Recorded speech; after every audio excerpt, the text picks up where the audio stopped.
बहुत ही लंबा सफर तय करके हम लोग लास्ट टॉपिक पे आ चुके हैं, सॉल्ट्स। ठीक है, तो एसिड हो गया, बेस हो गया, अब आता है सॉल्ट पे। तो देखो सिंपल है, सॉल्ट वो आयनिक कंपाउंड है जो कि न्यूट्रलाइजेशन प्रोसेस के बाद हम लोग को मिलता है। ठीक है, तो these are phone recording on है ना? हाँ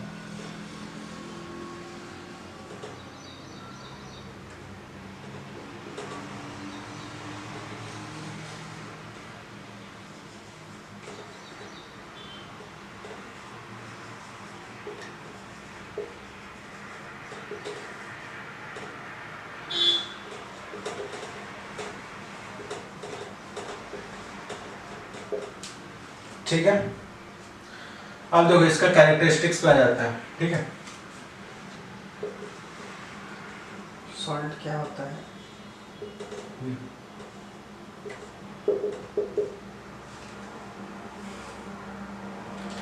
तो उसका प्रॉपर्टीज में सबसे पहले आ जाएगा कि इलेक्ट्रिकली न्यूट्रल होता है। देखो जब एसिड और बेस रिएक्ट करेगा ना, एसिड एसिडिक नेचर का होता है, बेस जो है बेसिक नेचर का होता है, लेकिन जब दोनों रिएक्ट करता है तो एक इलेक्ट्रिकली न्यूट्रल सब्सटेंस बनाता है जिसको हम लोग सॉल्ट बोलते हैं। ठीक है, सॉल्ट का तुम अगर एग्जांपल बोलो तो एग्जांपल में सबसे कॉमन एग्जांपल है NaCl। ठीक है, NaCl, फिर आएगा Na2SO4, फिर आएगा ZnCl2। जितना भी ऐसा दिखने वाला कंपाउंड तुमको दिख गया, ठीक है, ये सब सॉल्ट हो गया। तो प्रॉपर्टीज में जैसे सबसे पहले बताए थे इलेक्ट्रिकली न्यूट्रल,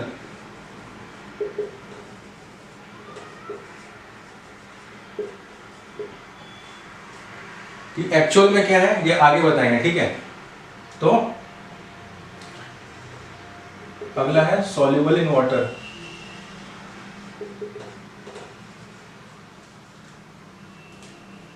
फिर आता है crystalline solid.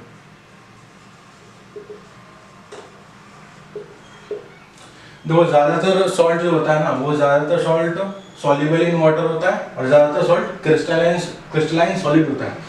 Soluble in water मतलब समझ गए, जो पानी में घुल जाए उसको बोलते हैं सॉल्युबल इन वाटर। लेकिन क्रिस्टलाइन सॉलिड मतलब क्या होता है? देखो सॉलिड दो टाइप का होता है, क्रिस्टलाइन होता है, एक एमोर्फस होता है। तो वो आगे जब हायर क्लासेस में जाओगे ना तो वो अच्छे से एक्सप्लेन किया हुआ है, लेकिन अभी सिंपल बता दें तो क्रिस्टलाइन सॉलिड मतलब जिसका जो मॉलिक्यूल्स है ना वो प्रॉपर्ली अरेंज्ड हो। ठीक है, एमोर्फस का प्रॉपर्ली अरेंज नहीं होता है, इन क्रिस्टलाइन का होता है। ठीक है,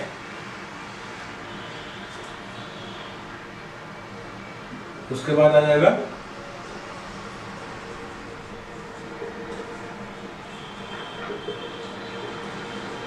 देखो सॉल्ट का दोनों फॉर्म, एक एक्वस फॉर्म में जो पानी में घुला हुआ हो और एक वो मोल्टन फॉर्म में। ठीक है, दोनों ही इलेक्ट्रिसिटी कंडक्ट करता है। ठीक है, ये हमेशा याद रखना।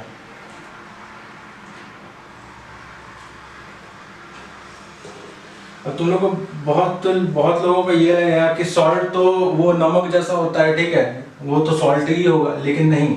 सॉल्ट जो होता है ना तो पहले सॉल्टी होता है। ठीक है, सॉल्टी तो होता ही होता है, वो सार भी होता है, वो स्वीट भी होता है, वो सेवरी भी होता है।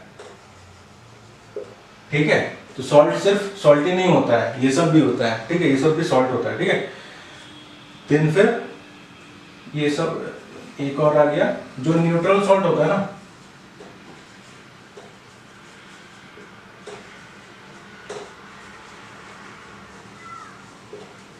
तो न्यूट्रल सॉल्ट्स आर ओडरलेस, मतलब इसमें स्मेल नहीं आता है। तो जो देखो अब न्यूट्रल सॉल्ट मैंने स्पेसिफिकली क्यों लिखा, दो सॉल्ट जो है ना वो हर सॉल्ट न्यूट्रल नहीं होता है, कोई कोई एसिडिक नेचर का भी होता है, कोई कोई बेसिक नेचर का भी होता है। इसका हम आगे जाके बताएंगे कौन सा, अगला ही टॉपिक है ये। ठीक है, कौन सा सॉल्ट एसिडिक होता है, कौन सा सॉल्ट बेसिक होता है। तो जो न्यूट्रल सॉल्ट होता है ना वो ओडरलेस होता है, जिसका कोई स्मेल नहीं होता है। ठीक है, तो ये था प्रॉपर्टीज ऑफ सॉल्ट।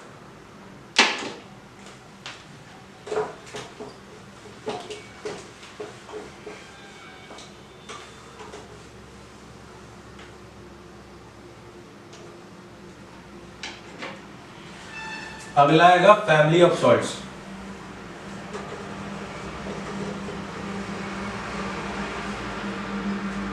देखो जैसा हम बताया था पिछले टॉपिक में कि सॉल्ट एसिडिक भी होता है,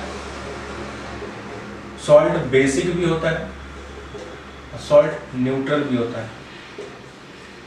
ठीक है, अब बोलोगे ये सर ये कैसा हो गया, सॉल्ट तो न्यूट्रल ही होना चाहिए क्योंकि वो न्यूट्रलाइजेशन रिएक्शन के बाद आता है, लेकिन नहीं। अगर कोई स्ट्रॉन्ग एसिड, इसको दूसरे पेन से लिखते हैं, कोई स्ट्रॉन्ग एसिड वीक बेस के साथ रिएक्ट करेगा,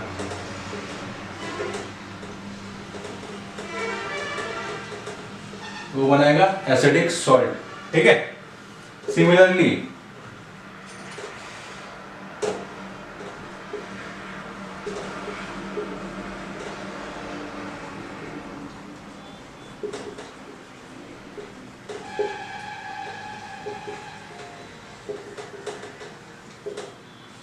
कोई वीक एसिड स्ट्रॉन्ग बेस के साथ रिएक्ट करेगा, वो बनाएगा बेसिक सॉल्ट। ठीक है,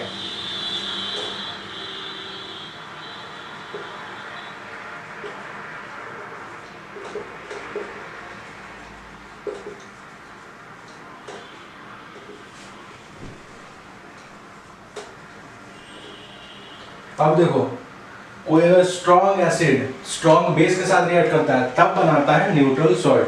तो इसका एग्जांपल एकदम सिंपल है, स्ट्रॉन्ग एसिड में क्या आ जाएगा HCl प्लस स्ट्रॉन्ग बेस में NaOH।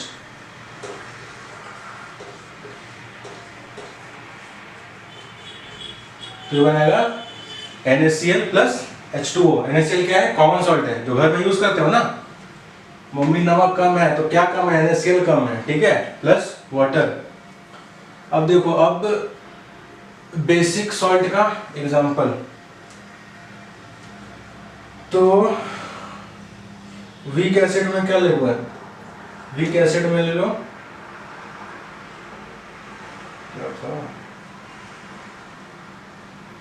H2CO3 plus strong base में आ जाएगा NaOH, तो ये बनेगा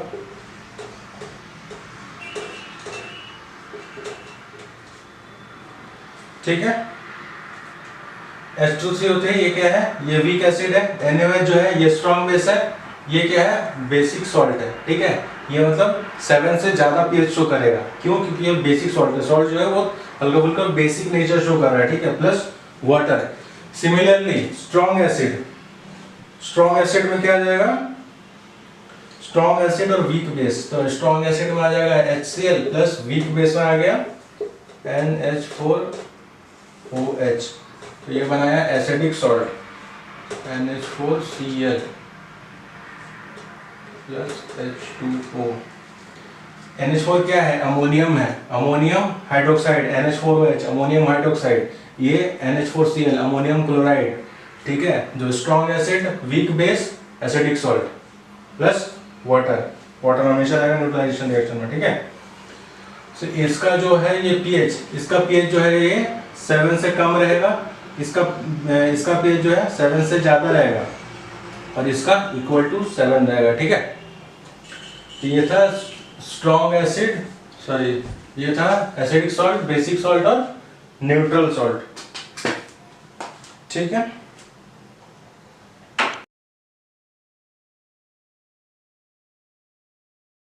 चलो अगला टॉपिक है important chemical from sodium chloride. अब देखो सोडियम क्लोराइड है ना, ये एकदम बेसिक सॉल्ट है, इसमें इसके बाद इससे ना बहुत सारा अलग अलग सॉल्ट का हम लोग मैन्युफैक्चरिंग करते हैं। ठीक है, तो सबसे पहला जो सॉल्ट होगा वो होगा सोडियम हाइड्रोक्साइड। तो ये जो फिगर है, दो दिखने में लग रहा है थोड़ा सा कॉम्प्लेक्स फिगर है, लेकिन एकदम बहुत ही सिंपल है। ठीक है, सबसे पहले हम लोग ब्राइन सॉल्यूशन लिए। ब्राइन सॉल्यूशन क्या होता है, solution of NaCl in water. Simple, नमक को पानी में घोल दो, ब्राइन सॉल्यूशन बन गया। ठीक है, एक कंटेनर लिए, भूल जाओ इधर उधर सब जो लिखा हुआ भूल जाओ, सिंपल एक कंटेनर लो, ब्राइन सॉल्यूशन इसमें हम लोग डालें। ठीक है, एक एनोड डालें, एक कैथोड डालें, ये बैटरी है। ठीक है, एक इधर से एक छोड़ दिए जाने के लिए बाहर, गैस जाने के लिए, इधर से भी एक छोड़ दिए, इधर से ब्राइन वाटर अंदर जा रहा है, इधर से जो आउटपुट है वो बाहर जा रहा है। ठीक है, अब सिंपल देखो, जब हम लोग नमक को पानी में जब मिलाएंगे, ठीक है, NaCl को जब पानी में मिलाएंगे तब वो किस में डिसोसिएट होगा, Na प्लस Cl माइनस में, Na plus plus Cl minus में डिसोसिएट होगा, ठीक है। अब Na प्लस है, इधर से बैटरी आ रहा है, ठीक है, Na प्लस है और ये नेगेटिव इलेक्ट्रोड है, तो ये किधर जाएगा, इस साइड जाएगा। प्लस इसमें अंदर जो पानी है, पानी में जो H प्लस है, H प्लस भी इस साइड जाएगा, ठीक है। अब देखो जो Cl माइनस और OH माइनस आयन है वो इस साइड जाएगा, ठीक है। अब देखो हो क्या रहा है, ये जो Na है, Na OH के साथ जाके बॉन्ड बना ले रहा है, ठीक है। तो Na जब OH के साथ बॉन्ड बनाया तो वो बना दिया NaOH। तो जब यहां से हम लोग ब्राइन वाटर को निकालेंगे ना तो वो NaOH के साथ बाहर आ जाएगा, ठीक है। तो इधर से हम लोग को NaOH मिलता है। तो ये पूरा का पूरा प्रोसेस समझ में आ गया। तो इधर से हम लोग को सोडियम हाइड्रोक्साइड मिल गया, इसका कॉमन नेम है कॉस्टिक सोडा, फॉर्मूला NaOH, ठीक है। अब देखो NaOH का जब हम लोग प्रोडक्शन करते हैं तो इधर से क्लोरीन मिलता है, इधर से हाइड्रोजन गैस मिलता है, ठीक है। तो क्लोरीन का भी अलग अलग बहुत सारा यूज है। तो सबसे पहला यूज है वाटर ट्रीटमेंट, ठीक है। स्विमिंग पूल्स में, स्विमिंग पूल का पानी जब गंदा हो जाता है तब हम लोग उसमें क्लोरीन मिलाते हैं ताकि वो साफ कर सके, ठीक है। अगला आता है पीवीसी, पीवीसी मतलब पॉलीविनाइल क्लोराइड, तो एक प्लास्टिक का एक टाइप है, ठीक है। तो क्लोरीन का उस प्लास्टिक का जो ये यूजुअली पाइप बनाने में यूज होता है, ठीक है। तो इससे हम लोग पाइप बनाते हैं, ठीक है।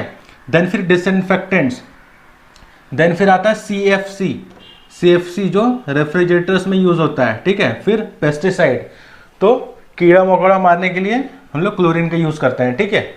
देन फिर आता है हाइड्रोजन गैस। अब हाइड्रोजन गैस का भी अलग अलग यूज है। सबसे पहला फ्यूल, फ्यूल किस में, सबसे कॉमन एग्जांपल है रॉकेट्स का फ्यूल में, ठीक है। तो जो रॉकेट जाता है ना ऊपर, उसमें हाइड्रोजन गैस का फ्यूल यूज होता है, ठीक है। हाइड्रोजन और ऑक्सीजन को मिलाया जाता है, फिर वो थ्रस्ट प्रोड्यूस करता है। अगला आता है मार्गेरिन, देन फिर आता है अमोनिया फॉर फर्टिलाइजर, फर्टिलाइजर के लिए अमोनिया बनाने में यूज होता है, ठीक है। अमोनिया का फॉर्मूला क्या है, NH3, तो ये हाइड्रोजन जो है वो इधर से आया। देन फिर आता है इधर से जो ब्राइन निकला NaOH के साथ। अब NaOH का भी तो कुछ यूज होगा, तो NaOH का यूज होता है डीग्रीसिंग में, डीग्रीसिंग मेटल्स। अब मेटल्स में जो ग्रीस लगा हुआ होता है, जो उसको हटाने के लिए, वो ग्रीस को हटाने के लिए, ठीक है, NaOH का यूज होता है। फिर होता है सोप का मैन्युफैक्चरिंग में, तो साबुन यूज करते हो ना, साबुन डिटर्जेंट, उसका यूज करते हो तो वो उसका मैन्युफैक्चरिंग में यूज होता है, ठीक है। फिर आता है पेपर मेकिंग, पेपर बनाने में यूज होता है। फिर आता है आर्टिफिशियल फाइबर्स, जो फाइबर्स हम लोग खुद से बनाते हैं, मैनमेड फाइबर्स, उसमें NaOH का यूज होता है, ठीक है। तो ये था सोडियम हाइड्रोक्साइड का कुछ यूजेस। तो ये डायग्राम को अच्छे से याद कर लेना, सिंपल सा डायग्राम है और उसका कुछ एप्लीकेशन है जो जो इसका बाय प्रोडक्ट से निकला, ठीक है।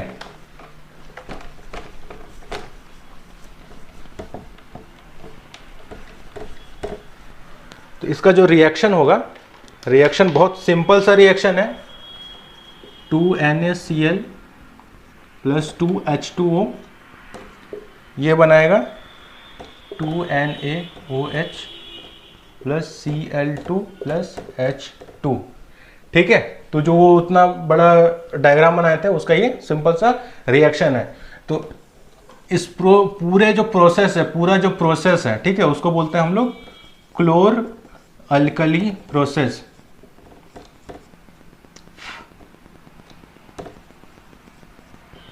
तो एग्जाम में अगर आएगा क्लोर अल्कली प्रोसेस क्या है, तो पूरा प्रोसेस को तुमको एक्सप्लेन करना पड़ेगा, ठीक है, विथ डायग्राम। डायग्राम भी अच्छे से बनाना, उसका यूजेस भी जो 3-4 यूज है वो भी अच्छे से देना, अच्छा नंबर मिल जाएगा, ठीक है। देन अगला सॉल्ट आता है bleaching powder.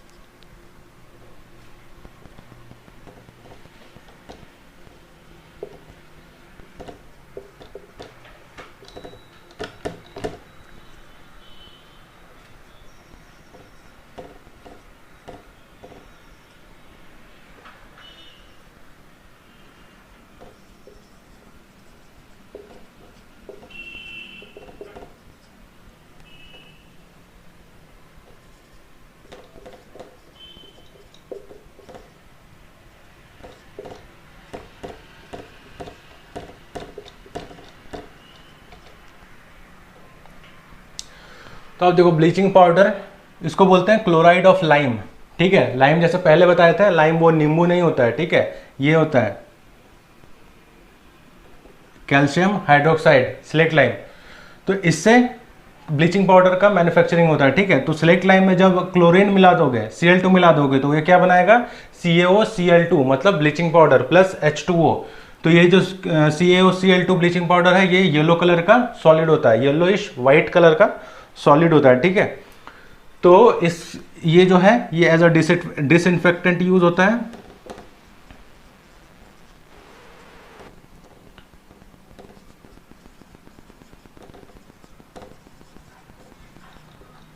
Bleaching cotton, cotton को ब्लीच किया जाता है, ठीक है, कॉटन इंडस्ट्री में ना कॉटन को ब्लीच किया जाता है, ठीक है।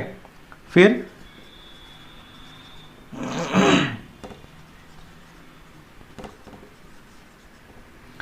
अब देखो पेपर इंडस्ट्री में वुड पल्प को भी ब्लीच करना पड़ता है, ठीक है। तो हम लोग ब्लीचिंग पाउडर का यूज करते हैं, ठीक है।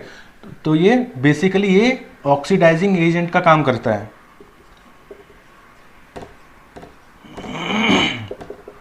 इन मैनी इंडस्ट्रीज, ठीक है, ये ऑक्सीडाइजिंग एजेंट मतलब ये ऑक्सीजन प्रोवाइड करता है, ठीक है। चलो, तो फिर अगला सॉल्ट आ गया बेकिंग सोडा, सॉरी अगला सॉल्ट नहीं, अगला केमिकल, क्योंकि बेकिंग सोडा जो है वो बेस है।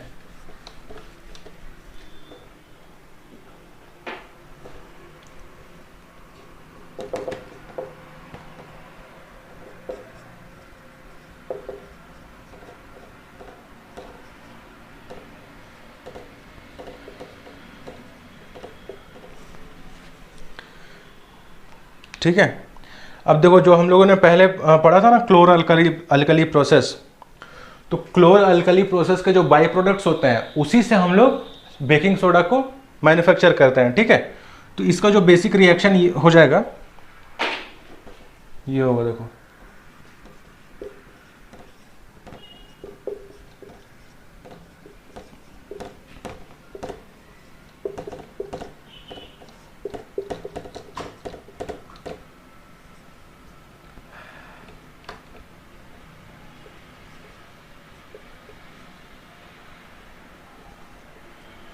ठीक है।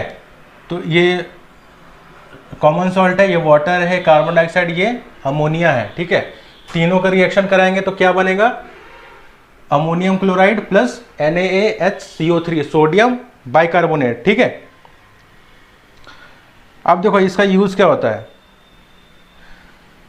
तो बेसिकली जो NaHCO3 है ना, ये अभी पूरा का पूरा बेकिंग सोडा नहीं बना है, ठीक है। तो इसको बेकिंग सोडा बनाने के लिए ना इसमें कुछ मिलाया जाता है। क्या मिलाया जाता है, एक एसिड मिलाया जाता है, कोई भी एक वीक एसिड मिलाया जाता है, ठीक है।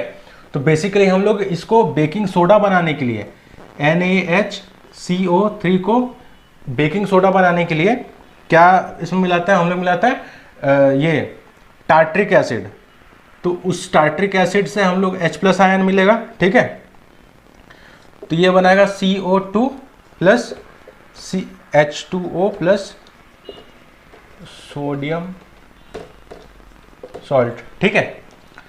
तो ये NaHCO3 है, इधर से H+ आयन मिला, मतलब जो भी एक एसिड है उससे H+ आयन मिला, तो ये बनाया CO2 plus H2O plus sodium salt of that acid, ठीक है। तो हम लोग को बेसिकली CO2 से काम है। तो जब भी हम लोग बेकिंग सोडा लेते हैं, बेकिंग सोडा हम लोग क्यों यूज़ करते हैं फूड में, ताकि उसमें पफिंग आ सके, ठीक है। मतलब उसमें अंदर जो CO2 है, CO2 वो प्रोड्यूस हो रहा है, ठीक है। CO2 प्रोड्यूस होता है तो वो उसको ऊपर उठा देता है, ठीक है। देन एक तो ये खाना बनाने के लिए यूज हो गया, ठीक है, NaHCO3 बेकिंग सोडा, ठीक है। फिर ये अगला यूज हो जाएगा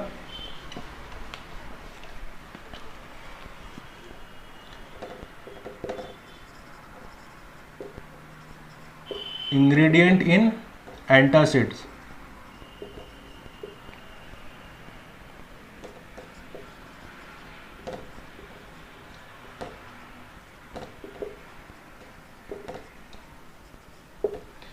ठीक है। तो एंटासिड बनाने में भी इसका यूज होता है और सोडा फायर एक्सटिंग्विशर में भी यूज होता है। जो फायर एक्सटिंग्विशर होता है ना, तो ज़्यादातर फायर एक्सटिंग्विशर उसमें ये बेकिंग सोडा का यूज होता है, ठीक है। देन फिर अगला आ जाएगा वॉशिंग सोडा। तो अगला है वॉशिंग सोडा, ठीक है। तो ये कैसे ऑब्टेन होता है? ये होता है recrystallisation of sodium carbonate gives washing soda, ठीक है। अब देखो, सोडियम कार्बोनेट को अगर हम लोग दोबारा से क्रिस्टल बना दिए, ठीक है, वो भी वाटर के साथ, तो वो वॉशिंग सोडा देगा, ठीक है। अब देखो, ये सोडियम कार्बोनेट कहाँ से मिला? सोडियम कार्बोनेट हम लोग को सोडियम बाइकार्बोनेट से मिल गया। सोडियम बाइकार्बोनेट को अगर हम लोग हीट करते हैं तो वो बनेगा sodium carbonate plus water plus carbon dioxide, ठीक है। अब ये sodium carbonate properly washing soda नहीं है। वॉशिंग सोडा का फॉर्मूला है, रुको बताते हैं, एक सेकेंड।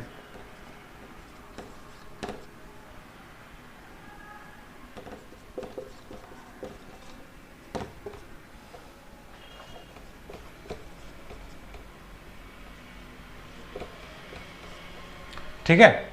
तो Na2CO3 sodium carbonate plus 10H2O, इसको वाटर के साथ हम लोग रिक्रिस्टलाइजेशन करते हैं, ठीक है, इसको फिर से क्रिस्टल बनाते हैं, तो ये बनाएगा Na2CO3 डॉट 10H2O। ये डॉट जो 10H2O है, ये वाटर का मॉलिक्यूल इसके साथ अटैच हो जाता है, ठीक है। तो ये बनाता है, ये है एक्चुअल वॉशिंग सोडा, ठीक है। अब बोलेगा डॉट 10H2O क्या है? ये अगले टॉपिक में हम एक्सप्लेन करते हैं, ठीक है, वाटर ऑफ क्रिस्टलाइजेशन में। पहले इसका यूज जान लेते हैं। तो इसका सिंपल यूज जो होता है वो ग्लास, सोप और पेपर इंडस्ट्री में होता है, ठीक है। प्लस इसका जो यूज होता है manufacture of sodium compound such as borax. Borax जो होता है वो सोडियम कंपाउंड है, ठीक है, तो उसको बनाने के लिए भी इसका यूज होता है, ठीक है। प्लस जैसे कि नाम सजेस्ट कर रहा है वॉशिंग सोडा, तो ये जो सोडा है ये वॉशिंग क्लोथ्स जो है, कपड़े धोने के लिए भी ये काम आता है, ठीक है। देन और एक चीज आता है use for removing permanent hardness of water. तो वाटर जो होता है ना, वो उसका जो हार्डनेस है, उसका हार्डनेस जो है वो हायर क्लासेस में समझोगे कि वो वाटर का हार्डनेस कैसे आता है, ठीक है। अभी सिंपल लैंग्वेज में समझ लो कि वाटर का इंप्योरिटीज को हटाने के लिए इसका यूज होता है, ठीक है। तो ये था यूजेस ऑफ वॉशिंग सोडा। अगला टॉपिक है द वाटर ऑफ क्रिस्टलाइजेशन, जो बताया था ना यहाँ पे डॉट 10H2O, तो ये है वाटर ऑफ क्रिस्टलाइजेशन, ठीक है। तो बेसिकली अब देखो क्या है, तो जितना भी सॉल्ट्स होता है ना, सॉल्ट्स खुद से नेचुरली एग्जिस्ट नहीं करता है, ठीक है, ये अपने साथ वाटर मॉलिक्यूल को भी लेके चलता है।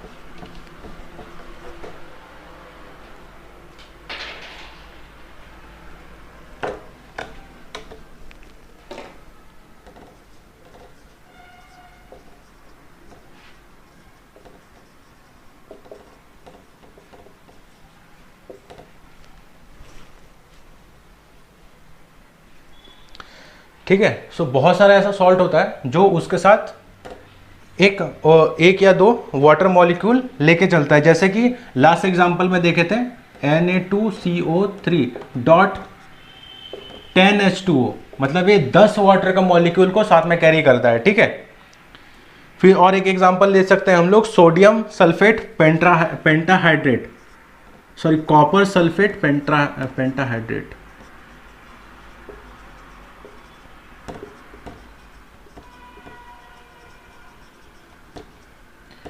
ठीक है। तो इसका फॉर्मूला हो जाएगा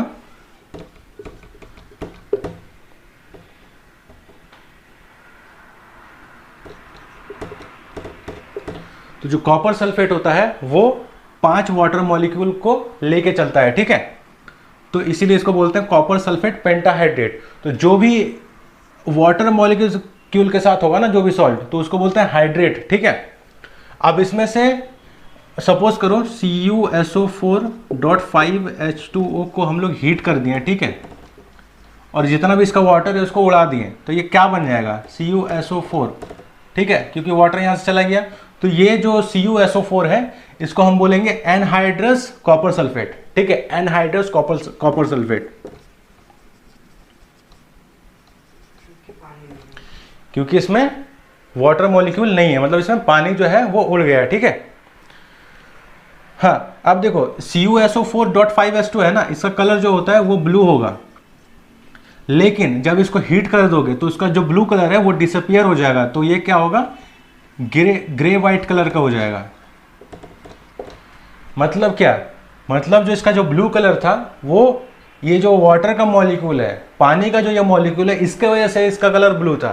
तो जैसे ही पानी का मॉलिक्यूल हट गया तो ये फिर ग्रे वाइट कलर का हो गया, जो कि ओरिजिनल कलर है CuSO4 का। ठीक है, अब जब CuSO4 एनहाइड्रस CuSO4 में अगर हम लोग वाटर फिर से मिला देंगे, ठीक है, ये लैब में एक्सपेरिमेंट कर लेना, लैब में एक्सपेरिमेंट कराया भी जाएगा तुम लोग को ये। ठीक है, CuSO4 में अगर दोबारा से पानी मिला दिया ना तो फिर ये दोबारा से CuSO4.5H2O बन जाएगा और ये फिर से ब्लू कलर का हो जाएगा। ठीक है,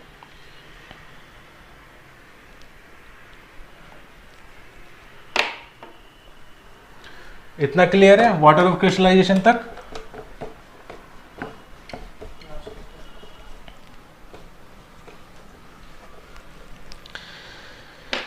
चलो देन आता है हम लोग का last topic, plaster of Paris.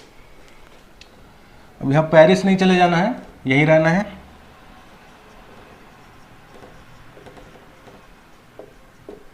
ठीक है, अब देखो, अब जिप्सम एक सॉल्ट होता है। ठीक है, तो जिप्सम को जब हम लोग हीट करते हैं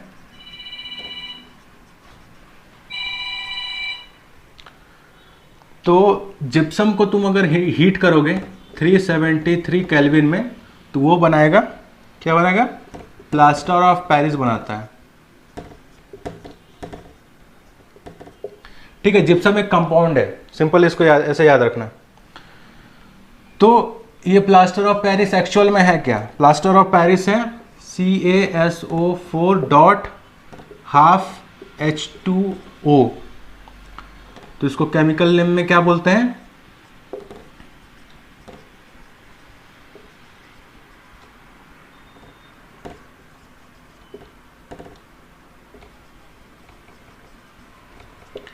कैल्शियम सल्फेट हेमीहाइड्रेट। ठीक है, कैल्शियम सल्फेट हेमीहाइड्रेट। हेमीहाइड्रेट क्यों, क्योंकि ½ है। ये एक्चुअल में ½ नहीं होता है, एक्चुअल में ये 2 इंटू हो जाता है। मतलब 2 कैल्शियम सल्फेट के मॉलिक्यूल में 1 वाटर का मॉलिक्यूल ऐड होता है। ठीक है, मतलब 2 कैल्शियम सल्फेट का मॉलिक्यूल हो गया और 1 पानी का मॉलिक्यूल हुआ। ठीक है,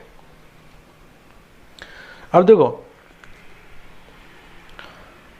प्लास्टर ऑफ पेरिस जो होता है ना वो बेसिकली वाइट कलर का होता है। तो जब भी तुम हॉस्पिटल में जाओगे तो हॉस्पिटल में जो अगर कोई फ्रैक्चर हो गया तो फ्रैक्चर के समय डॉक्टर क्या करता है, डॉक्टर हाथ या पैर में वो ये जो प्लास्टर ऑफ पेरिस है, वाइट पाउडर है, इसके साथ पानी मिला के उसको प्लास्टर कर देता है। ठीक है, तो जब पानी सूखता है तो वो पूरा ये सख्त हो जाता है। ठीक है, तो ये देखो बेसिकली उसमें होता क्या है, CaSO4.12H2O को अगर पानी मिलाओगे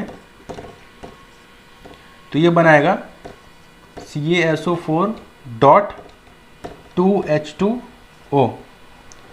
ठीक है, तो ये इसमें पानी मिलाए हम लोग तो ये दोबारा से जिप्सम बना दिया है। ठीक है, अब इसका जो यूज़ है, ये सबसे पहला जो मेडिसिनल यूज़ है। ठीक है, मेडिकल फील्ड में इसका यूज़ होता है। दूसरा टॉयज बनाने में यूज़ होता है। तीसरा डेकोरेशन के मटेरियल्स को बनाने में यूज़ होता है।